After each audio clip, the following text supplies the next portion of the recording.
এই বাঘটি আপনারা দেখতে পাচ্ছেন, লাইভে তারা দেখছেন। এই বাঘটি অক্সিজেন হযরত আব্দুর রহমান শাহ রহমতুল্লাহ আলাইহির মাজারে এসেছে, যেটা ইমাম আহলে সুন্নাত আল্লামা হাশিমি তার তাজকিরাতুল কেরামে উল্লেখ করেছিলেন যে এই মাজার শরীফে প্রতি বছর এই বিভিন্ন বাঘগুলো আসে। সেই ধারাবাহিকতায় আব্দুর রহমান শাহ উরুসের কাছাকাছি সময়ে এই বাঘটি আবার আরো বাঘের অন্যান্য বড় মা এবং তার বড় বাবা এদেরকে সহ নিয়ে বাঘটা এসেছিল। ছোট বাচ্চাটা রয়ে গিয়েছে, সেটা ইতিমধ্যে ফরেস্টের মানুষগুলো এসেছে, ফরেস্টের মাধ্যমে এগুলো আবার বনের মধ্যে ছেড়ে দেওয়া হবে।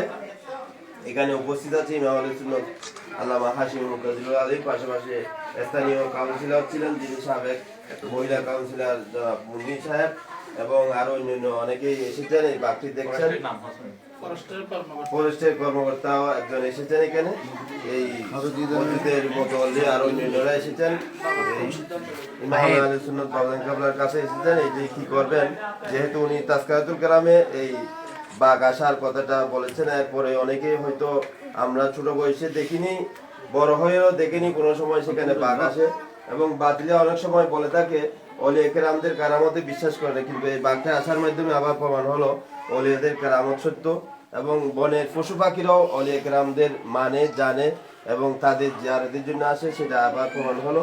আপনারা এই প্রায় সময় ওই বাঘগুলা এই হযরত আব্দুর রহমান শাহর মাজারে আসে জিয়ারতের উদ্দেশ্যে। আজকেও সেটা এসেছে, আমরা বাঘটি রাখবো না, সেটা এই 15 জানুয়ারি রুশ আমরা বাঘটি বন বিভাগের মাধ্যমে ছেড়ে দিব, মাজারে ছেড়ে দিব বন বিভাগের মাধ্যমে।